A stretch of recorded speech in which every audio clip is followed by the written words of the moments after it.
Good morning and welcome to the PASA Annual Getting Ready Update. I'm Lisa Hampy, Special Education Advisor with the Bureau of Special Education. I'm here with Linda Love, who is the Statewide Special Education Assessment Coordinator.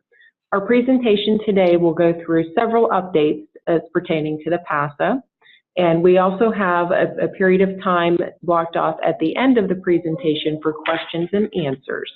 Because we have such a large group participating, we ask that you send your questions to the chat function and we will answer those at the end of the webinar. It may be referenced as a Q&A at the top of your screen in your toolbar. So again, please submit there. And as Lisa stated, we'll answer those questions at the end. Because we were working from a single laptop together today, we cannot answer questions during the presentation. The period of time that we're together, we will devote to the actual topic at hand, and then we'll be sure to get to some of the questions at the end. Additionally, any questions that you may have that we don't get to during the course of the webinar can certainly be emailed directly to either of us, and we'll provide our contact information at the end of the PowerPoint. Before we begin, we've also received some questions about the PowerPoint and handouts, and we want to let you know that those will be updated to the Patent website with this recorded webinar after all the materials have been made accessible. Okay, so getting started. Our presentation overview. Today we'll go through several topics. We're going to look at the updated PASA eligibility criteria, the revised criteria and guidance for IEP teams, PASA enrollment and training, PASA test administration, parent requests, PASA reports, ESSA guidance pertaining to the 1% cap, LEA intensive needs review, which is also new, and then, as we said, we'll follow up with questions and answers.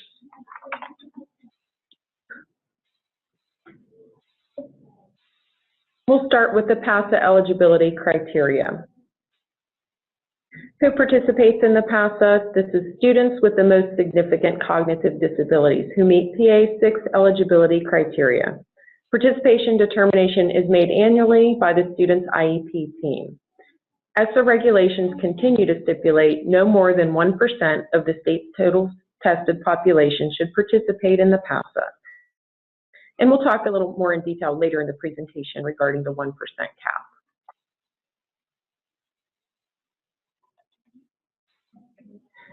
Pennsylvania's 6 eligibility criteria for the PASA have been updated this year. We've created a PASA eligibility decision-making companion tool for IEP teams that's recently been released. The updated criteria and resource tool provide additional clarity and specifics to the original 6 criteria. Both the new criteria and the resource tool can be accessed on the PDE and the PASA digital websites. It will be coming soon to the Patent website. And again, we've given you the web address to the pasaassessment.org, the PASA digital site. And you can find that under the link of PASA eligibility criteria. The updated criteria development for PASA eligibility are intended to assist IEP teams in determining the students for whom the PASA is intended. The updates are a result of feedback received by the Bureau of Special Education through a statewide survey and stakeholder forums. This slide shows the new publication entitled PASA Eligibility Decision-Making Companion Tool. Although the full graphic is difficult to see on this slide, we will review each of the criteria and additional considerations on the subsequent slides. Publication requests can be made directly to Patent. So eligibility criteria number 1. Will the student be in grade 3, 4, 5, 6, 7, 8, or 11 by September 1st of the school year during which the IEP will be operative? And an additional consideration there just to keep in mind when you're looking at that question, the grade level listed for the student in the PIMS and the PASA digital system must correlate to the assessment decision documented in the current IEP. And we'll talk to you a little bit more later in the presentation about that and discuss further the importance of matching in the PIMS and PASA digital system. The updates to the previous language are coded in red. You can see PASA eligibility criteria 2 in this slide. Note that Pennsylvania now defines a significant cognitive disability to include the language of pervasive and global in nature, affecting student learning in all academic content areas, as well as adaptive behaviors and functional skills across life domains.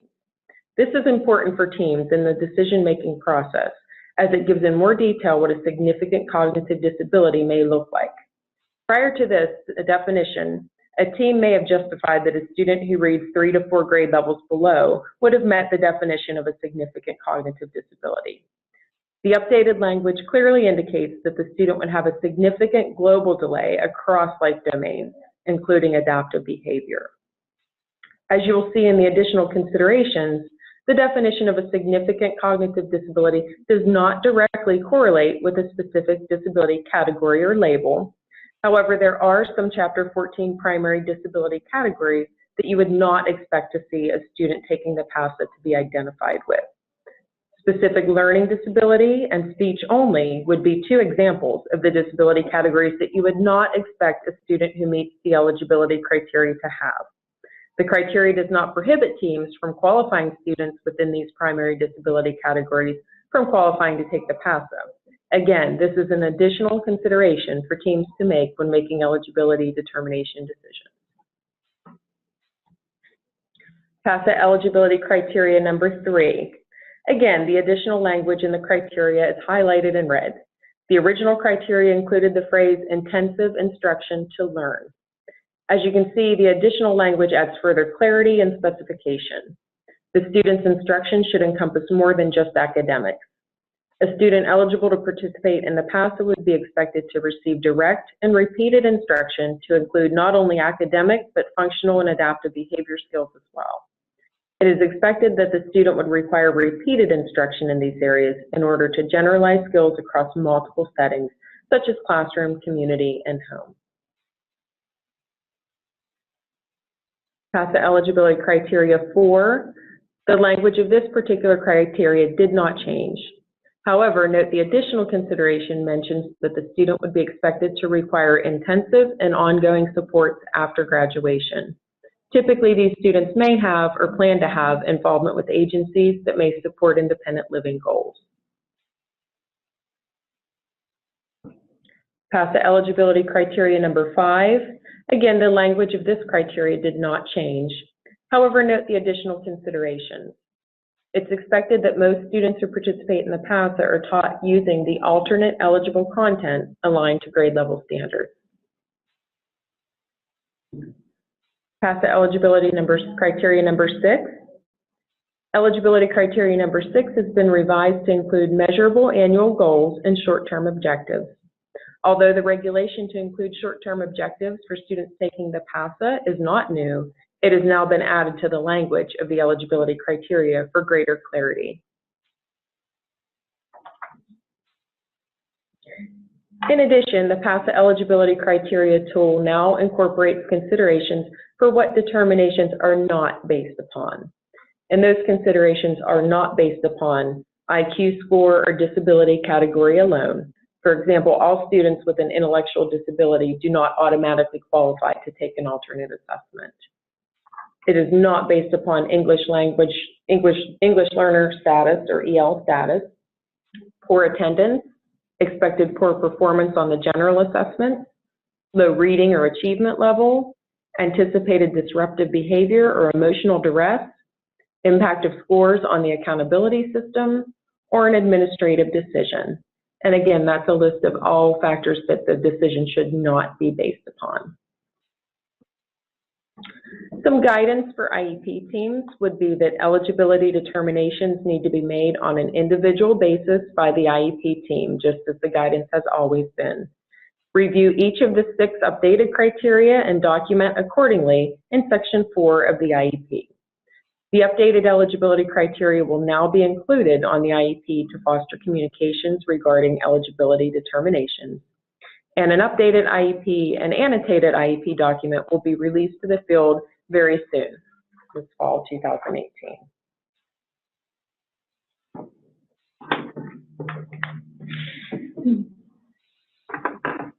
The next portion of the presentation will focus upon enrollment, training, and test security.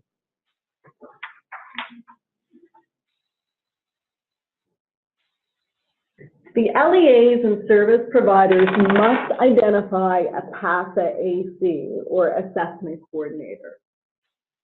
It's important to know what specifically the AC is expected to do.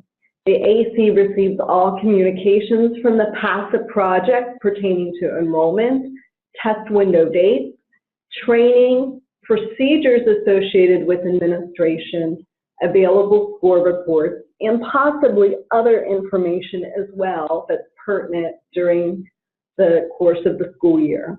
The AC is also responsible for ensuring that procedures associated with the administration of the assessment are followed. The AC may be required to communicate on behalf of the LEA or the service provider with the assessment vendor and or the Pennsylvania Department of Education, Bureau of Special Education. The AC is an individual with decision-making authority for the LEA or service provider. Additionally, having a PASA AC manage communications to the test vendor and or CSE streamlines and makes communications more efficient. Often the test vendor or Lisa or I will receive emails directly from teachers asking if assessment windows may be extended or if a student must complete the test. These are things for which someone with authority in the LEA should be aware. Therefore, we encourage communications directly to the vendor or to the Bureau of Special Ed, include a PASA AC who is likely a special ed administrator.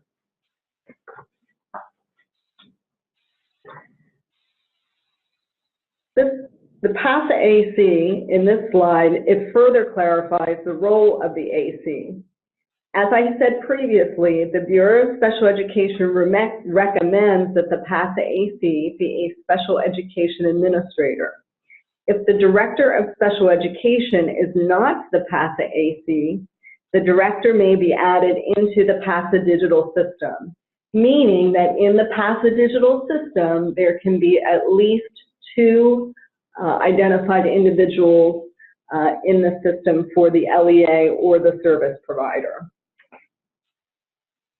You will see on that last bullet, email communications to the LEA, from the LEA or service provider can be directed to the university at pasapit@edu.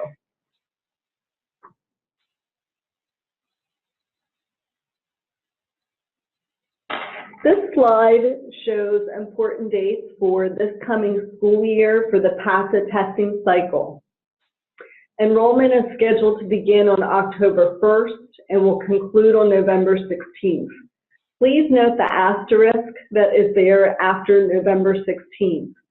We are being very firm that November 16th concludes the enrollment window for the PASA. Only students newly identified as IDEA or PASA eligible may be enrolled by the service provider directly to the PASA vendor. Any other requests, such as large groups of students or missing students during the enrollment window in general, must be directed to the Bureau of Special Education. Test administrator training will occur in January through February. The test administration window occurs in February through April. April 12th is when it concludes. As you will note there, all content areas may be administered within that particular window, and there is not a specific sequence in which it must be administered. The LEA or service provider is given the flexibility to determine the schedule that is most appropriate for their students' needs. Test materials must be returned to PASA by April 19th. Please note that the test window closes on April 12th, but it's student materials and test kits that are due back on April 19th. These are two distinct dates. In the past, Some individuals believed that they had until the second line of when materials would be to returned. They believed that that was an extended week in which they could upload, complete assessments, etc. That is not correct. The window closes on April 12th, and April 19th is the date by which materials are due back. And then in August, score reports will be released.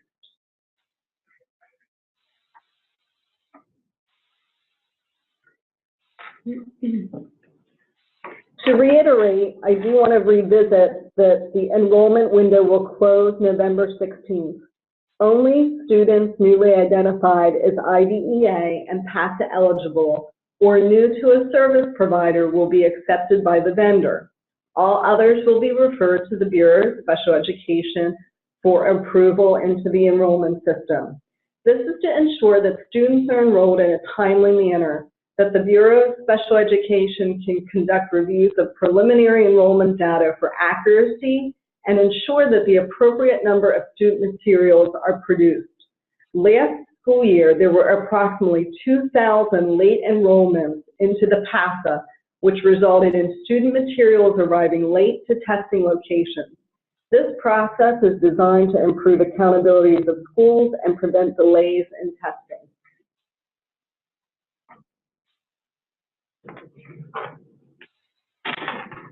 As far as enrollment procedures, we again are clarifying that enrollment is to be completed by the PASA assessment coordinator. Things that this includes are verifying accuracy of the Big Five. The Big Five include ensuring the Pennsylvania Secure ID, first name, last name, grade, and date of birth are accurate. School districts and charter schools should ensure that any student being educated by an outside service provider are enrolled correctly. The person assigned as the AC must complete this enrollment process and again verify accuracy. It's not appropriate to assign this duty to an administrative assistant or to a teacher. Data on each student is matched against PIMS data on data elements referred to as the Big Five, as previously mentioned. It's imperative that each student from the LEA is accurately reported in the system, and the students being serviced outside of the LEA are enrolled, and enrolled also with accurate data. The following slides will further explain the importance of accurate student enrollment data.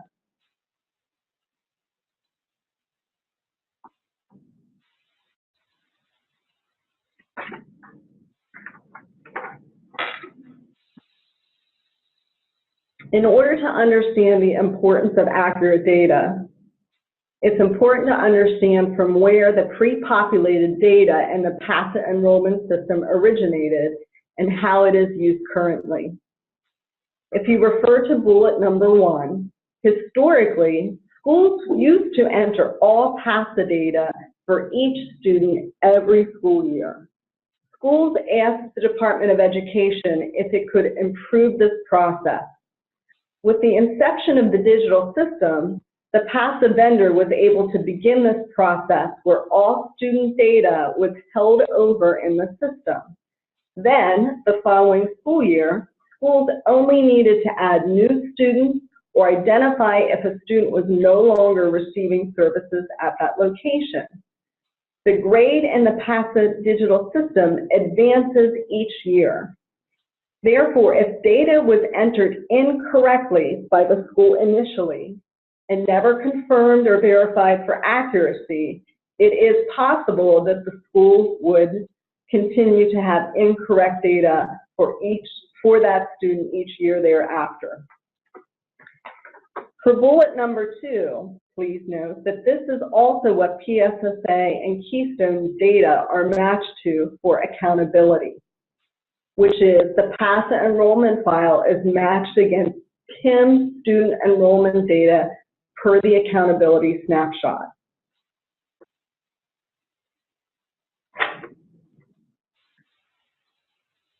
For the third and final bullet of the slide, while some mismatched data can be verified during the attributions window through the eDirect Insight system, Some data that is incorrect cannot be matched or corrected and may impact accountability.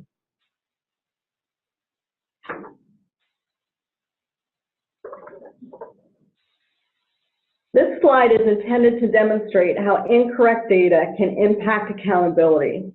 This example shows where common mistakes occur.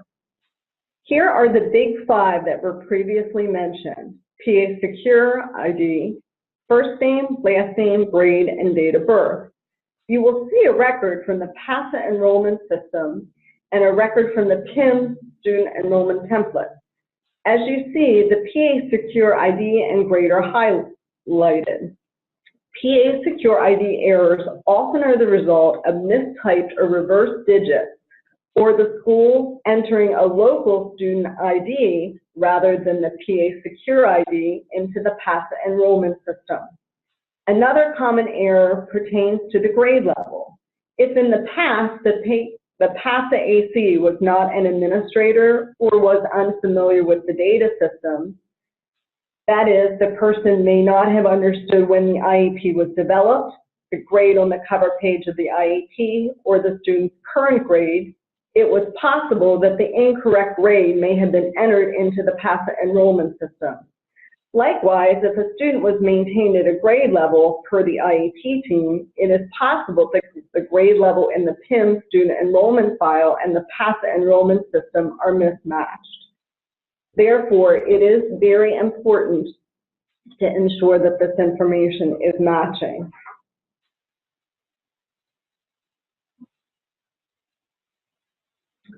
In summary, having correct PASA enrollment data is important. As you heard previously, all PASA enrollment data is matched to PIM student enrollment data prior to the opening of the attributions window in the eDirect Insight system. Some PASA test records with incorrect data can be matched or corrected during the attributions window. However, remember that certain mismatched data will affect accountability. For example, if PIMS identifies the student as grade 8, but the student took a grade 7 PASA test, the student's participation cannot be counted and accountability will be impacted. That is because we cannot have data showing in PIMS that the student is in 8th grade but took a 7th grade assessment. Lastly, if a student was not entered onto the PIM student enrollment template at all, the student's test record, although tested, will not go forward in its entirety. Rules dictate which agencies are responsible for entering data into the student enrollment template in PIM. If a school district or charter school has students receiving their education outside of the district, it may be beneficial for the LEA to ensure their students are being entered into PIMS by the respective agency.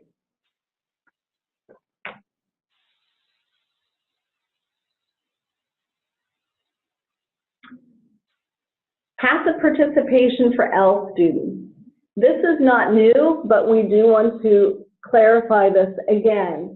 English language learners or English learners enrolled in a U.S. school for their first year are not required to take the reading or ELA state assessment. L students are required to participate in the math and science state assessments during their first year with accommodations as appropriate. Ls who meet the eligibility criteria to take the PASA follow the same requirements. Therefore, first-year Ls are required to take the PASA math and science only. They are not required to take the PASA reading or ELA assessment. For more information on L participation in state assessments, please see the accommodation guidelines for English language learners.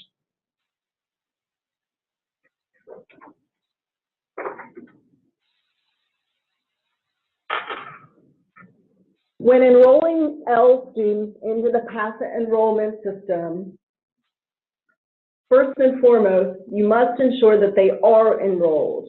Even if a first-year student is not going to participate in the ELA assessment. What needs to occur is when the testing window opens, and note in parentheses there, The field is not available during enrollment. The PASA AC chooses not assessed for ELA.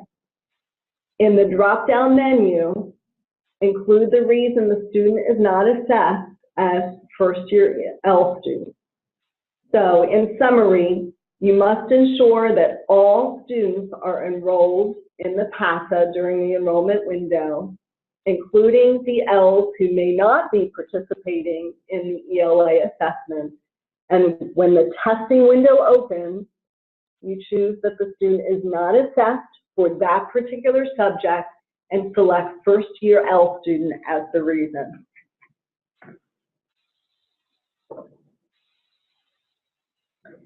This is important here. This is the training component that is required online of PASA assessment coordinators and assessors.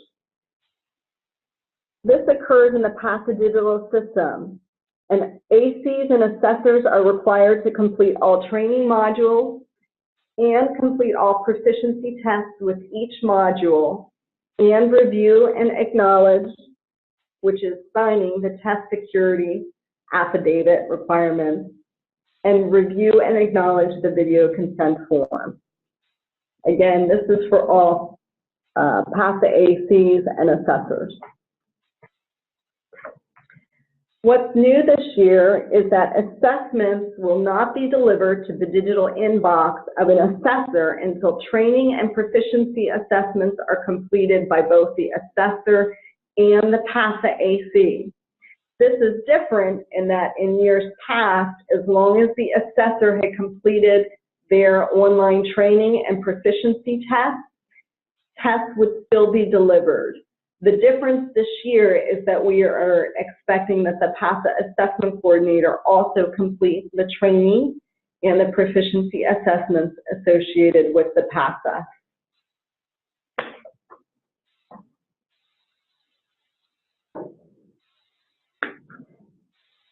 The Bureau of Special Education, let me back up a moment. Regarding the training that we were just discussing, ACs are able to view the progress of all assessors in the training modules and the proficiency tests by logging onto the PASA digital system and selecting the admin tab. Time spent on each training module can be viewed. It's also important to know that the Bureau of Special Education, we can verify that the ACs and assessors have participated in the training modules and proficiency tests. When we receive communications pertaining to test anomalies, the Bureau of Special Education often refers to the training modules and whether the individuals associated with the anomalies have participated. Often we discover that the assessor or the PASA AC or both have not spent an adequate amount of time on training. While we recognize there is not a time limit established, it would be expected that it would take more than a few minutes to complete 5 modules.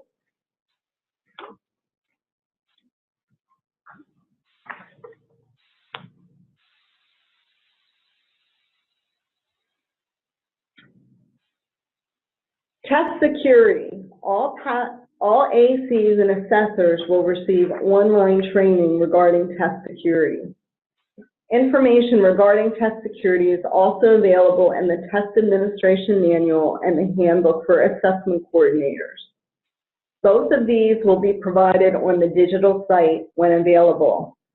Test security affidavits must be signed electronically before test materials are released, and all personnel who handle secure test materials or are part of the testing process must have a signed test security affidavit.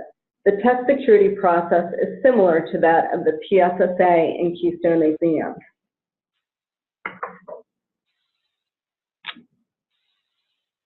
So one may ask what test security includes.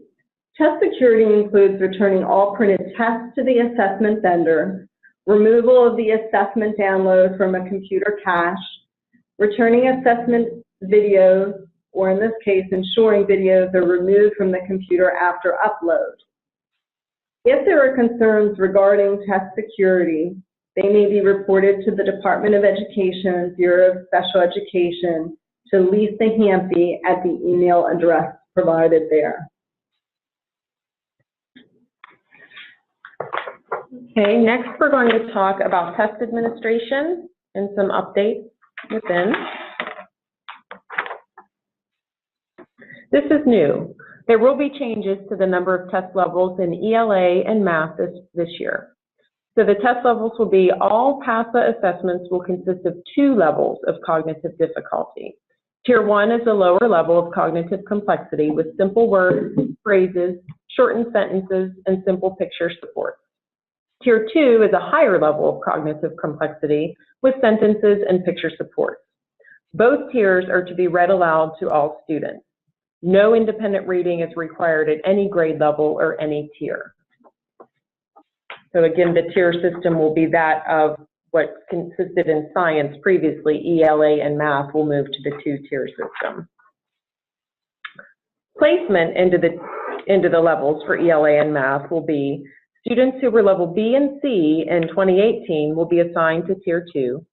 Students that earned a perfect score on a level A assessment in 2018 will be assigned to a tier 2.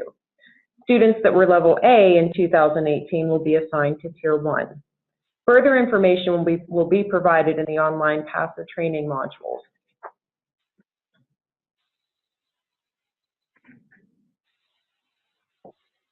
This is new for this year also. There will be a placement test to determine tier placement for science. Students will be administered 12 items of the science assessment. Based upon the student's performance on those first 12 items, the student will be placed into either tier 1 or tier 2 status. The PASA fully digital delivery platform provides the most efficient process for placement testing. It will be important for the PASA ACs and assessor to carefully read, review, and understand the placement test process and how it relates to the 3 delivery options. Again, the fully digital delivery model is going to be the most feasible way for to complete the new assessment. Tier change requests. A request for a tier change must be made by the AC in the PASA digital site. Requests for tier change must be individual and valid, and approval is on a case-by-case basis. An example of a valid reason would be that a student with a medical condition has had a significant change in his or her performance abilities within the last school year. It's also important to note that if making the request for more than one student, each request would be individual for the student. The same general statement should not be evident within each request. Again, tier changes should not be the norm. That should be in unique situations. As Linda mentioned earlier, the testing window this year for all 3 tested subject areas is February 25th through April 12th. No requests for extensions of the testing window are granted by the vendor. Any request is directed to the Bureau of Special Education, and typically extension requests are not provided. So please prepare ahead of time that all testing materials and testing plans are in order prior to the end of the testing window. This slide talks about test administration. And again, as mentioned earlier, test administration training occurs from January 14th through February 22nd. A complete test administration cycle consists of 3 steps. 1 being entering the student responses, 2 being recording and uploading the video performance, and lastly, completing the supporting documentation. And the supporting documentation is completed for all students regardless of the type of support they required. If one of the steps above is omitted, scoring and/or validation may be affected. So a couple of examples that we'd like to speak to regarding this. One may be if no student responses are submitted, but a video is uploaded. The student can count towards participation, but the student would receive the lowest score in the emerging category.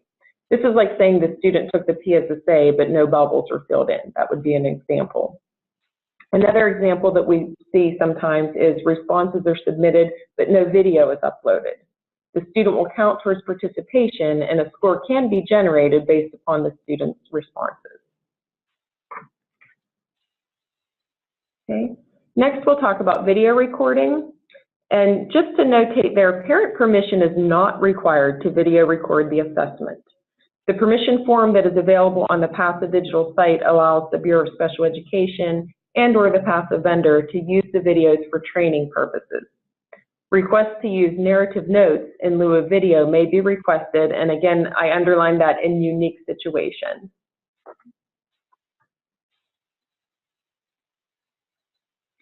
The narrative notes, if requesting, the request must be made to the Bureau of Special Education using the narrative notes request form. Any request sent to the vendor will be forwarded to the Bureau of Special Education. Approved narrative notes must be documented appropriately in that student's IEP. And just another note with that, the narrative notes request form is housed within the PASA digital enrollment system for each student. Any request to use narrative notes must be made at least 8 weeks prior to the opening of the testing window. This allows for review of the request and response to the school district.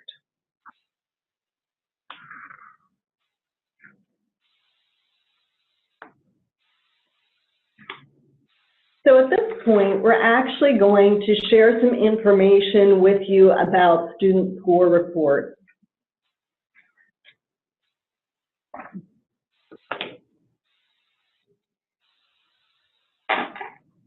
This information here you see contains the notation of new at the top. And while we've always had the availability of score reports, we've expanded what's available on the digital website. So let me specifically walk through this slide.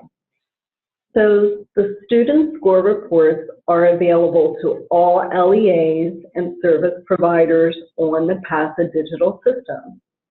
What has been expanded is that the vendor can now is able to really receive and see the score reports for all of their students, regardless of the entity that administered the assessment.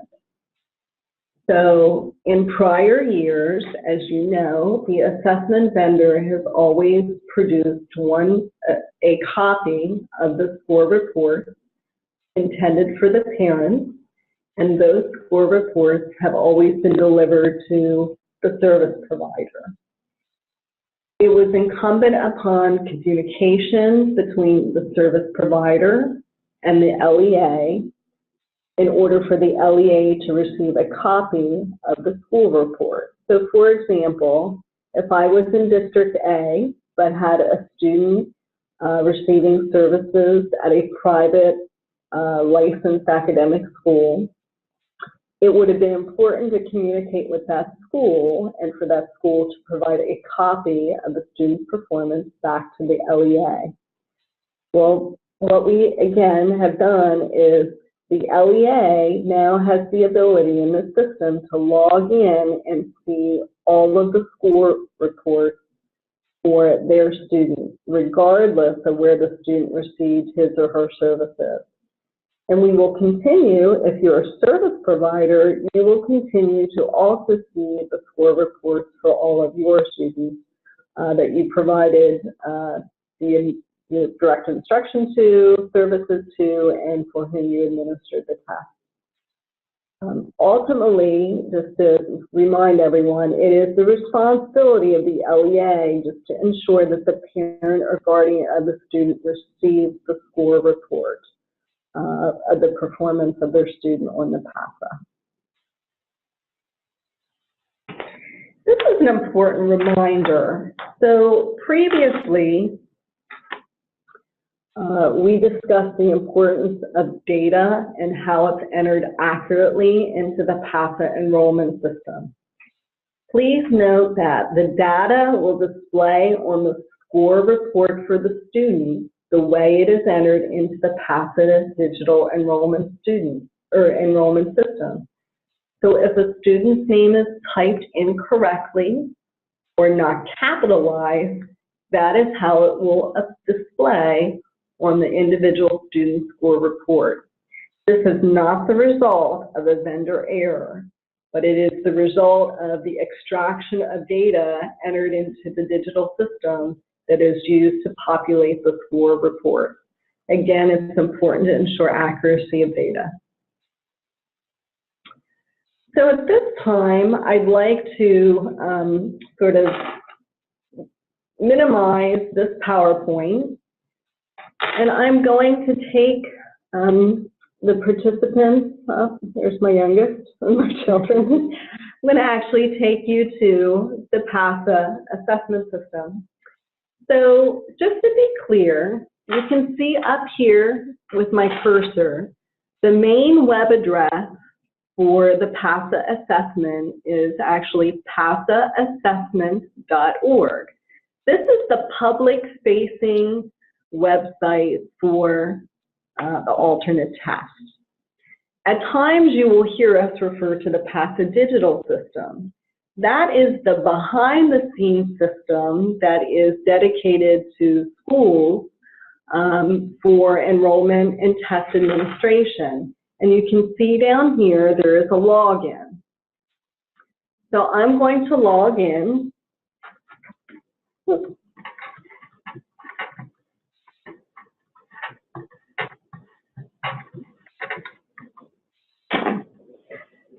So this is what my home screen looks like when I log into the PASA digital system. Again, this is the behind-the-scenes look to the public website, and it too is what you have.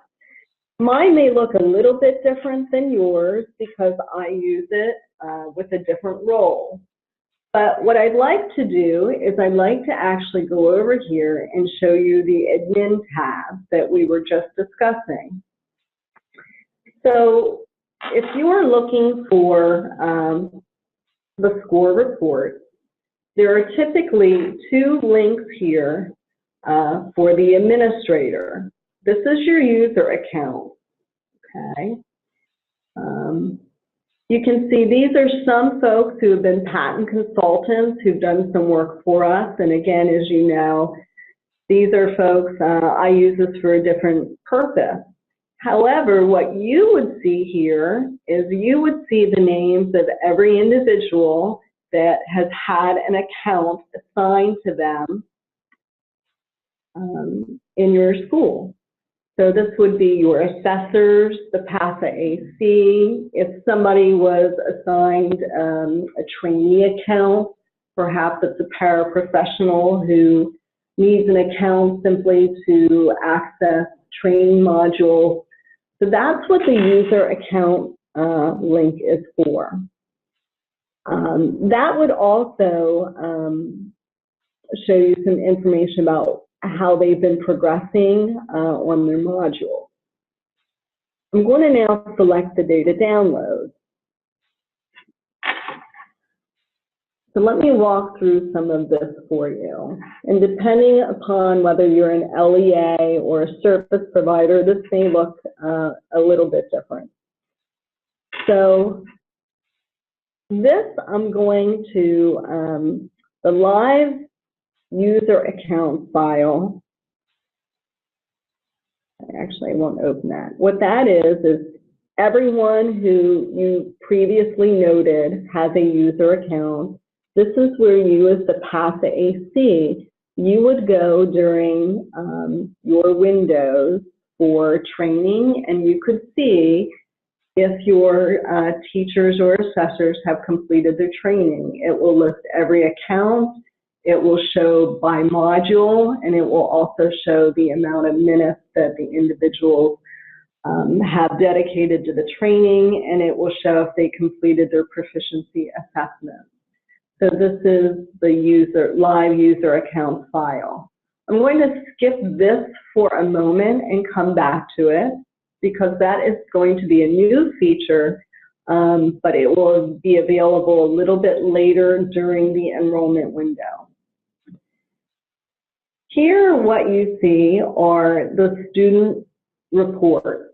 So if you are a district and you had students sitting in your district, we're providing direct instruction for them, giving them direct services. This is the individual student score report. They were loaded last year and available, and they were, or 2 years ago, and they were loaded for last year and are available. The district student report CSV file What this does is this is an Excel file, and this won't actually have any information at this time loaded because I don't have any students associated with me. It's just an empty file. But what you would have is when you open the CSV file, this will show you all of your students and all of their performances for every single subject in which they were assessed. So rather than having to go through a school report, which can be several pages in length for each student, this is just one Excel file or CSV file that can show you everyone at one quick glance. Now, home district student reports, these are unique this year. This is what we were talking about. So if you are a district and you have students that are serviced at an IU, if they were serviced at an approved private school, a privately licensed academic setting, you can now go in and access their student score reports for last year and this year. So this is saying they were district students, we're sending them back home to where they belong. These are the home district student score reports for those students. So much of this was here last year. I don't know how many made use of it, but it is a nice feature to have available at your fingertips when questions arise. This file I want to talk a little bit about. So previously you heard me talk with you about the importance of accurate data. And it does get difficult at times, despite the best communication, to try and ensure that students who you are responsible for LEAs, which is districts and charter schools, if you are having your children receive their services in places other than the district or charter school. So near the end, not at the end, but closer to the end of the enrollment window, this is going to go live, and this is going to allow districts and charter schools to click on a link, and you can see every student for whom you are responsible for, regardless of where they sit, and you can check to see that they have been enrolled. So it's literally a live student enrollment file. So therefore, we're waiting closer to the middle to end of the enrollment window because we want to give people the opportunity to ensure that students are enrolled. This can change every hour, it can change every day. That's why it is live, but we're hoping that this gives one more tool to schools to ensure that students are being enrolled and enrolled properly with accurate data. So with that, I'm going to return to this slide. Right here. Okay. So I believe, let's see, at this point, I'm going to turn it back to Lisa. And again, if you have some questions, you may have seen some things, you may have heard some things. We're kind of at the halfway point in the presentation. So again, if you have questions, please feel free to enter them in the question box. And at the conclusion of this, we will go back and we will try and answer some of the questions that are posted. Lisa? Thank you, Linda. Next, we're going to talk about parental requests as they pertain to the PASA. So the first form that I'd like to talk to you about is the parent request for religious opt-out. And in this case, the process would be that the parent initiates a request for a religious opt-out to an LEA official. And again, I stress there that the parent initiates this. Certainly not something that LEAs or districts should be handing out to parents or inviting parents to do. So again, it's a parent initiation for a religious opt-out request. The PASA AC then contacts the PASA vendor to provide a secure link from the PASA digital system to the LEA. The parent must view the assessment on school grounds with a district administrator present, and the parent must sign the PASA confidentiality agreement form. If the parent finds the assessment in conflict with their religious beliefs at that point after viewing it, they must write a letter to the district administrator requesting an opt-out. The PASA confidentiality agreement is provided in conjunction with the secure link, so that's where that document can be found. If that request is made, you would be sent the secure link along with the PASA confidentiality agreement from the PASA vendor. If the assessment is downloaded and printed for review, it must be returned with the PASA student test materials upon the conclusion of the test window. Again, these are secure testing materials, and we treat them in the same way that we would as a PSSA or Keystone testing material. This slide pertains to a parent's request to view their own child's individual PASA video recording. So this is a little different from the confidentiality agreement I talked about in the previous slide for a religious opt-out request. With that particular request, they're viewing the test itself. And in this slide, we're talking about a request of a parent that wants to view their own child's video. So upon parental request to view the PASA video of their child, the district contacts the Bureau of Special Education. And again, that request is initiated by the parent. The Bureau of Special Education contacts the PASA vendor to arrange for a secure video link to be released to the district via the PASA digital system. The parent must view the video on school grounds with the district administrator present during the entire viewing, and the parent must sign a confidentiality agreement. And as you can see, the process is very similar. This is where the process differs. This is not the same confidentiality agreement that the parent signs used in the cases of religious opt-out. So again, there are two separate confidentiality agreements. One is specific to a religious opt-out request to view the test itself, and secondly, this request would be for the parent if the parent is requesting to view their own child's video that's been recorded. Okay, so some resources for parents we'd like to share with you. There is a guide to the student score report, and Linda talked to you about score reports and where LEAs can find those score reports. There is a guide to the student score report available on the PASA website. Translation of that guide is available in languages other than English upon request.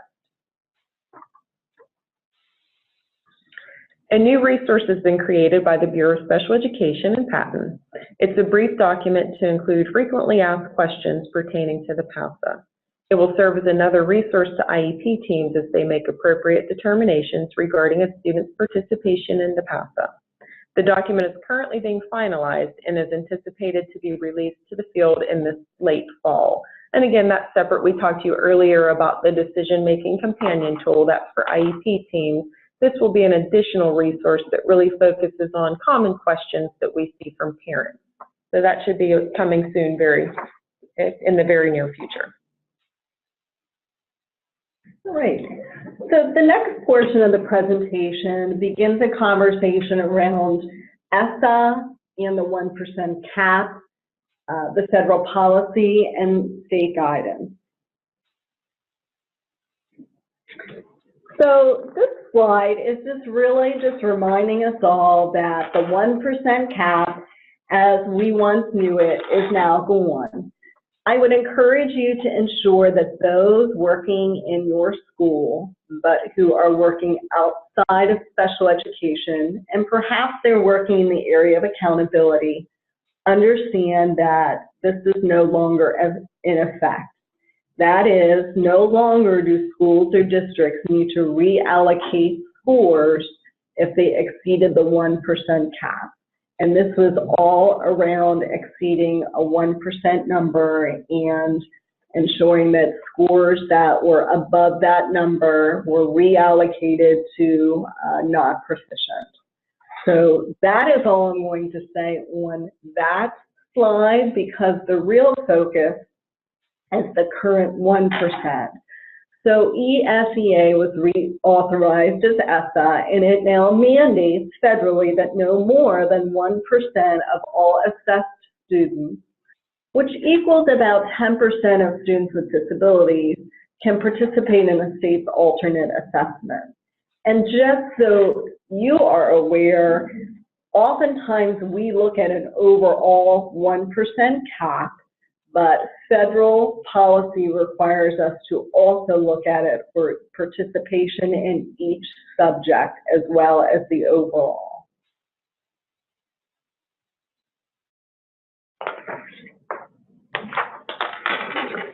So what does this mean for states, including Pennsylvania? States who are anticipated to exceed that 1% threshold are asked to submit a waiver to the U.S. Department of Education at least 90 days before the start of the alternate assessment window.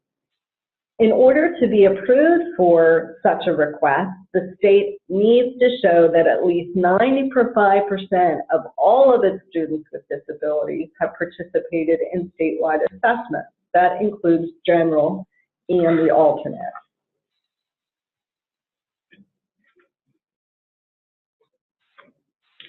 The state waiver requires the state to submit a plan and a process by which it expects to meet the 1% cap. It expects the state to review and revise, if necessary, the guidelines for participation in the PASA or the alternate test, monitor and regularly evaluate the LEAs that are exceeding the threshold to ensure sufficient training is provided, and to address any disproportionality in the percent of students taking the alternate assessment. So what has happened in Pennsylvania? So Pennsylvania updates include that in 2016-17, Pennsylvania yielded a percentage of 2.04% of students statewide participating in the PASA. As a result, Pennsylvania submitted a waiver to the U.S. Department of Education. However, the waiver was denied because of a lack of 95% participation rate for all students with disabilities in all statewide assessments, which includes the PSSA, Keystone exams, and the PASA. Nevertheless, we are, as a state, being cognizant of the request to adhere to the 1% cap, and these are the steps that we are taking to address the cap in Pennsylvania.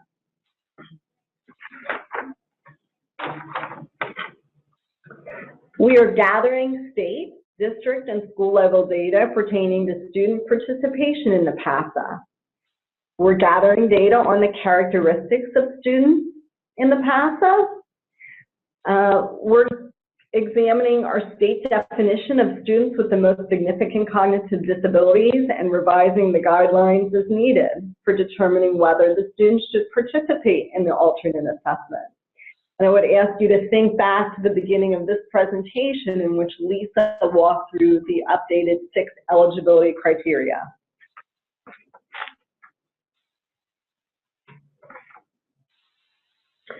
So the next several slides demonstrate Pennsylvania's review of data as related to steps 1 and 2 of our plan to address the cap.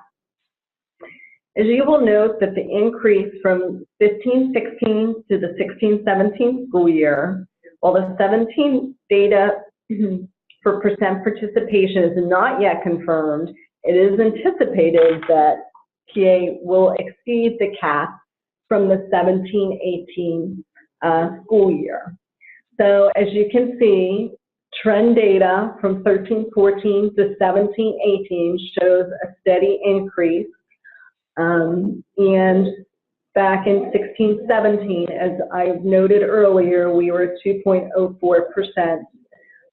Again, this will be determined soon, but we anticipate it will be around 2%.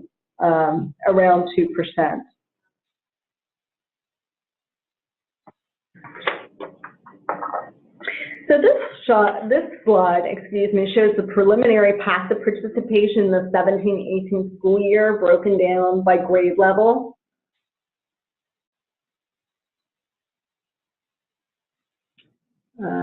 It's always interesting to look at trends.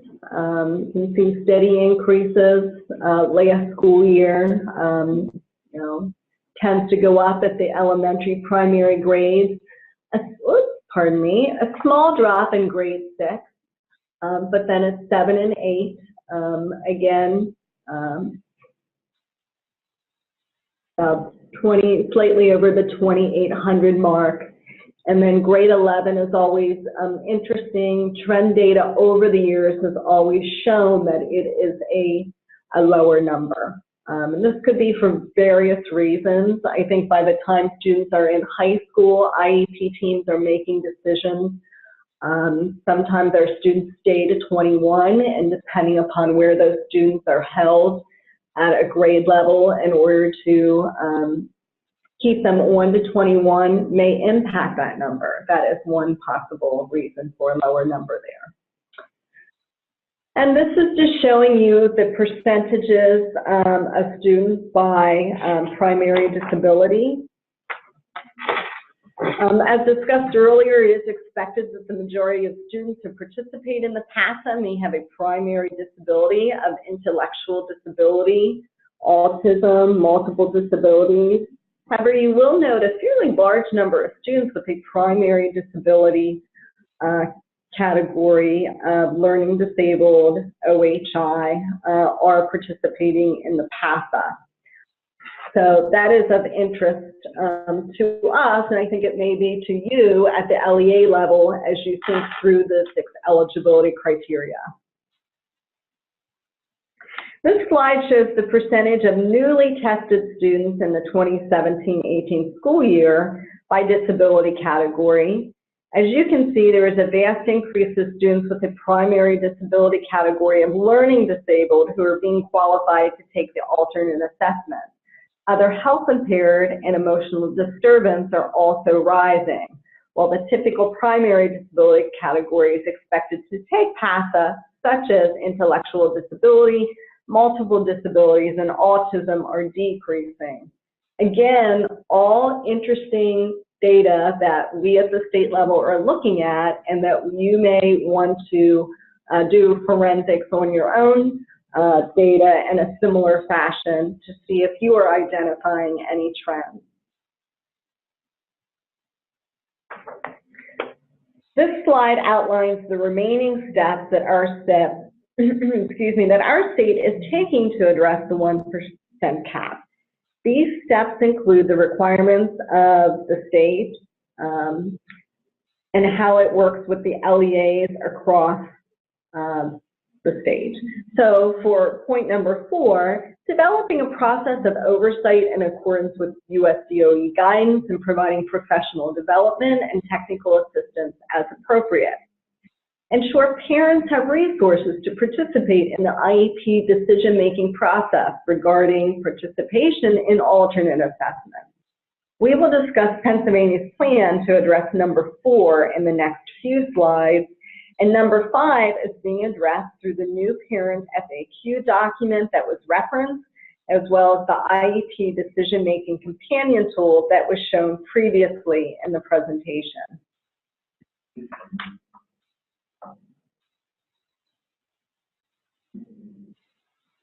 As mentioned, the state will require measures to be taken by LEAs across Pennsylvania regarding the 1% cap.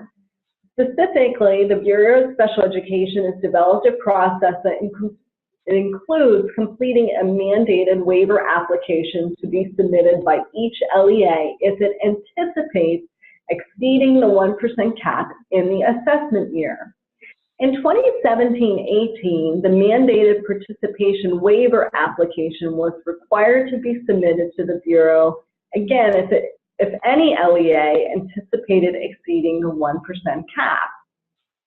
For the 18-19 school year, the requirement to submit a formal justification to the Bureau of Special Education will continue, again, for any LEA who anticipates exceeding the 1% cap.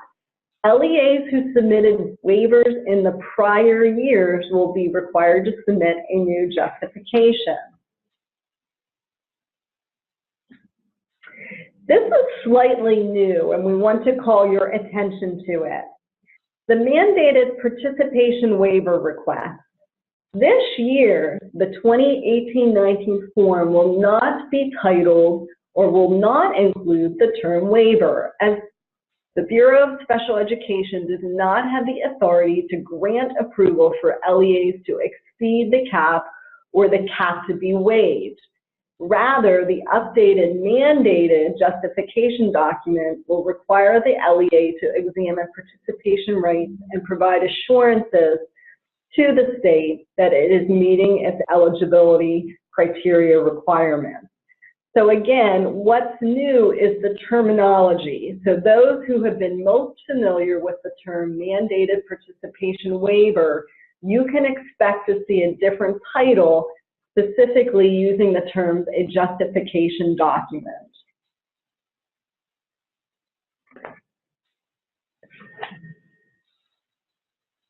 Can I just add to that also that some of you have emailed and asked us questions about the mandated participation waiver and where you can find that on the website. Currently, the old document is still housed on the PDE website. As Linda said, the new justification document has not been released yet. The reason for that, it's planned for release in late October, early November, and reason being for that, this gives you as the LEA the opportunity to A, review some of the eligibility criteria, look at your current enrollment numbers, and making that calculation moving forward.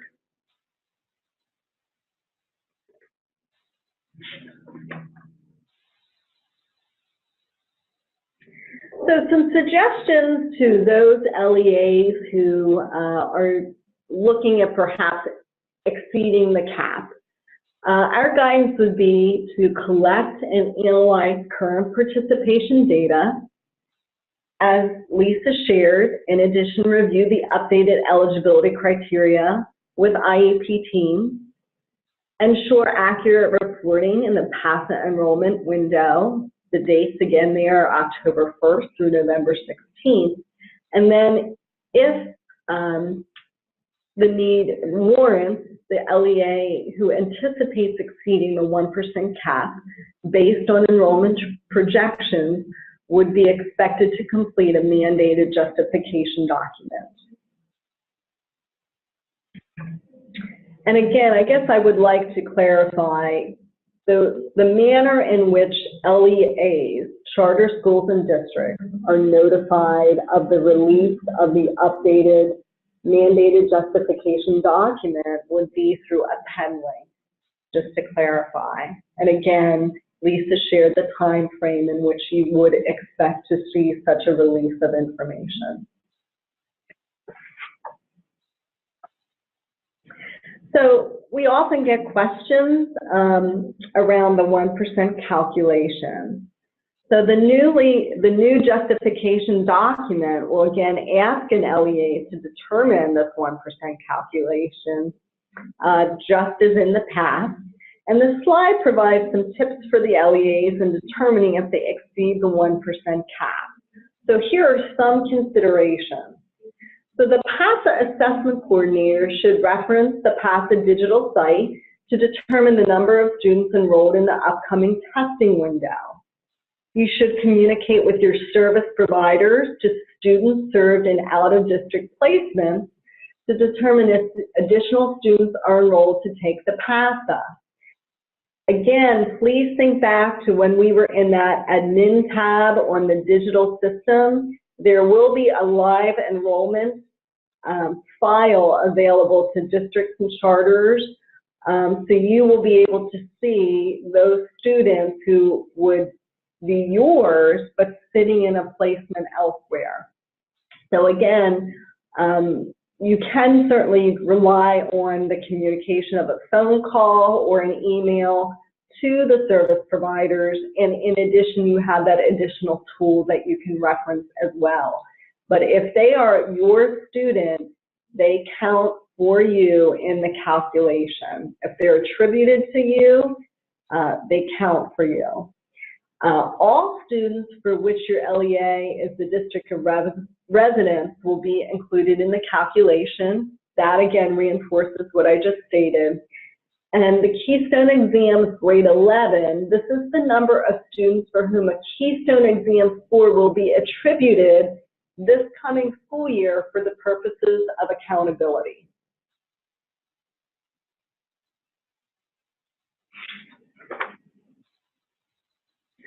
Okay, next we're going to talk about something else that's new this year, actually very new, and it's the intensive needs review. In reference to the plan to address the 1% cap in Pennsylvania, the state has introduced an additional measure of oversight and training for LEAs called the LEA Intensive Needs Review. And what that looks like, again, this is very new, 23 LEAs across the state have been identified as an intensive needs status in regard to their participation rate. So the criteria used to determine that intensive needs status were threefold. First, we looked at the LEA exceeded the 1% cap in the 2015-16 school year. The LEA also exceeded the 1% cap in the 2016-17 school year by 4% or more. And the LEA had an N size of at least 100 total tested population. So that would include students taking the PSSA, Keystone, and PASA. And again, that was to sort of rule out some very, very small school districts and charter schools that may only have 2 to 3 students taking the PASA that would look like a very high percent. So that was the reason for that. Okay, so the intensive needs status. Again, 23 LEAs have been identified this year to complete the intensive needs review as a mandatory process with the Bureau of Special Education. And all other LEAs who exceeded the cap are encouraged to use the intensive needs review data protocol document as a tool to analyze PASA participation within your LEA. So we're going to talk to you a little bit more about the intensive needs review document. And apologies, this will very soon be found on the PDE website. As of this morning, it's not showing up. So unfortunately, we're not able to show you that at this very time and walk you through, but that will be uploaded soon to the Pennsylvania Department of Education website under the Special Education page. So just to give you a brief overview of that intensive needs review document, Linda and I did a webinar with those 23 affected LEAs last week, and we walked them through the process of the data collection process included in the intensive needs review. What it really is it's a breakdown of your PASA participation rates, and we ask you to take a look at breaking that down by several ways. One being maybe the grade level for which you've had students taking the PASA, newly enrolled students taking the PASA, and reason for that may be if you have a student, say, that's taken the general assessment in all the prior grades, and then you have an influx of, say, 11th graders taking the alternate, that to you as the LEA may raise a red flag to say what's going on with that high school team, why are we seeing more eligibility decisions being made at that particular grade level. And again, that's just one example. Your data would certainly show you what's going on in your district. The other subgroup that we take a look at in that intensive needs review document is we ask you to break down your participation data by disability category. And again, as we referenced earlier, the new eligibility criteria really spells out that, again, not that you can't qualify a student with specific learning disability for the PASA, but if you have several students in that particular primary disability category qualifying, that may indicate to you as an LEA as sort of a red flag, that you want to take a look at those determinations a little more closely. Because we know if we're following the 6 criteria, we're looking at kids that have adaptive behavior needs, we're looking at kids that have a global delay and not just delays in academics. So again, you saw we've reviewed state level data that shows a real increase with those specific learning disability students being qualified to take the alternate assessment. So again, we're seeing that as a widespread sort of, again, a red flag. And I will reiterate, we're not telling you that you can't qualify a student with a specific learning disability. What we're asking you to do is take a closer look at those eligibility determinations. So again, just to go back to the intensive needs review, I won't go through the entire, obviously we don't have it up on the screen to be able to show you, so those were just a few parts of the intensive needs. We also break it down by categories like economically disadvantaged, EL status, different types of subgroups, so you as the LEA can really review and analyze your data to see if you have any patterns, any anomalies going on, that then you may want to focus additional training, additional resources, additional technical assistance to. And again, we're here available to help you with that. If you do see patterns within your district that you'd like some help with, we can certainly help you with, provide that training to your team. So I will reiterate with that particular intensive needs review, right now, That is just for the 23 LEAs that have been identified. They've been notified by the Bureau of Special Education by a letter to their superintendent. The intensive needs review data protocol that these 23 LEAs are required to complete is due to the Bureau by September 28th. The way this process will then go is the Bureau of Special Education will review the submission of the data protocol and a minimum of 2 IEPs from each of those LEAs.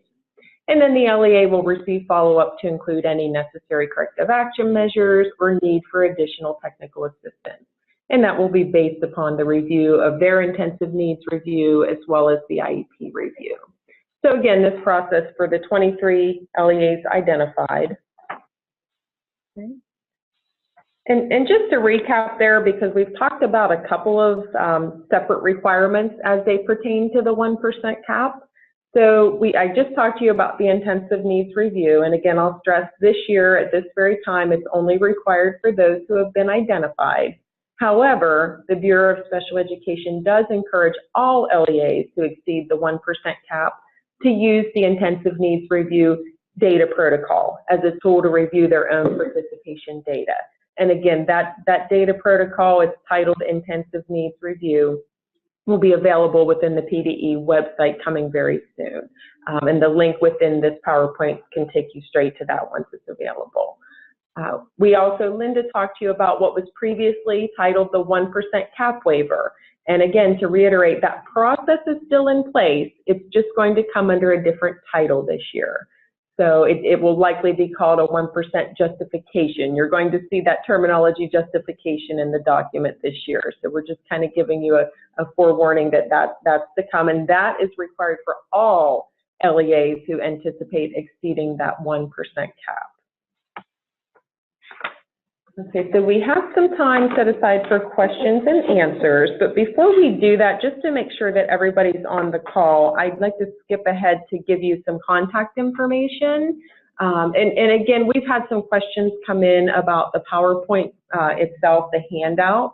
That will, unfortunately, that was not available to be posted today because it has to be made accessible first. So once that's completed and once this recording is completed, the recording as well as this PowerPoint will be available on the patent website. So again, just to reiterate, there was no PowerPoint handout that was available for today, but that will be posted soon. So in the meantime, contact information, you can see this slide outlines contact information for the PASA vendor, and there's 2 different contact information email addresses there. The first being, if you just have general questions, that would go to pasatest@pitt.edu. So that's anything pertaining to PASA. And then this second one is typically used during the testing window or during the enrollment window, and that's technical assistance. So if you're having trouble with maybe enrolling students or something's gone awry with your testing process, there's a separate web address there you can use, an email address, and that's PASA, DIGI@pitt.edu. And typically you would expect, there's also a phone number and a fax. Typically you should expect your messages to be returned within 48 hours of your contact. And I'd like to also provide the information for myself and for Linda. A lot of you on this call may already have our contact information, but if you don't, certainly please jot down our email addresses. And if you have questions, as we said, we're going to take some time in the remainder of the presentation time that we have with you today to answer some of the common questions that have come in through the chat room. But if for some reason you don't get your question does not get answered, or you still have lingering questions after the presentation, please feel free to email us.